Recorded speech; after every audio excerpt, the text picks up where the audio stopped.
Oh, kahirap palabanin ang kalungkutan.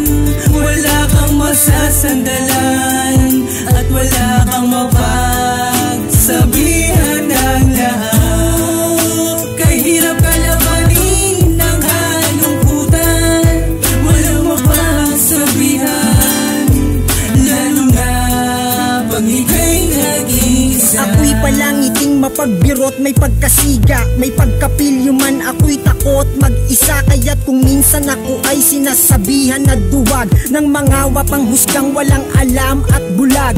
Sa tunay kong rason na kung bakit sa pag-isa'y takot, dahil ang totoo takot ako na muli pa akong dalawin ng lungkot.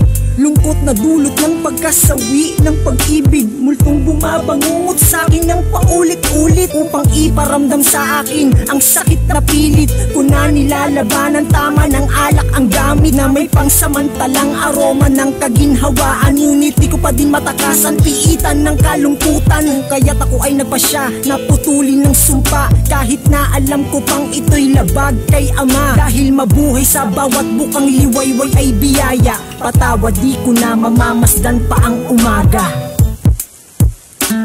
Oh, kahirap palabanin ang kalungkutan.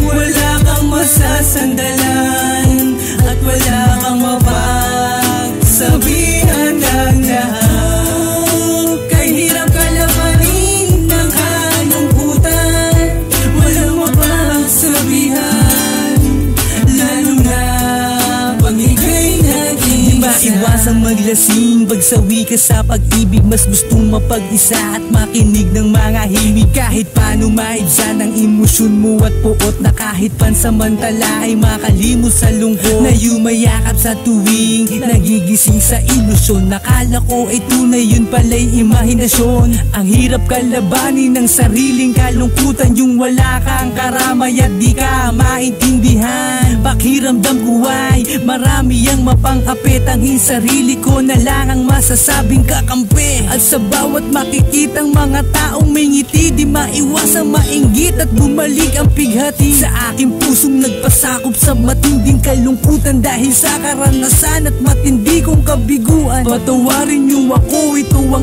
aking desisyon. Pagod na rin akong mabuhay, ito ang aking solusyon. Oh, kahirap palabanin ang kalungkutan. Wala kang masasandalan at wala kang mapagsabihan ng lahat. Kahirap kalabanin ng kalungkutan, walang mapagsabihan, lalo na pag ika'y nag-isa. Ako ay masayang nakikita nila, para bang walang problema sa mata ng iba. At laging may ngiti sa labi sa tuwing kausap ka. Sa oras na nag-iisa ka na, ganun ka pa din ba? Tulad namin na akala madali lang ang maging masaya, kami ay napakaiksi lang. Nakasanayan ng matakot sa palaging mag-isa, dahil malimit itakwil ng pangarap makasama. Kaya halip na umulit sa paulit-ulit na lamang mangyari ang nangyari na dati. Mas gusto ko pang uminom ng serbesa, tabi ang aninot, kausap sarili. Hindi ko na yata kailangan ang kulang na magkukumpleto sa baka. Siguro gumising sa bukas na parang wala lang, kung yata ang kasunod ang sigurado. Kaya hiningi namin sa Diyos ang husga, patawad Ama sa aming naging pasya. Oh, kahirap kalabanin ng kalungkutan.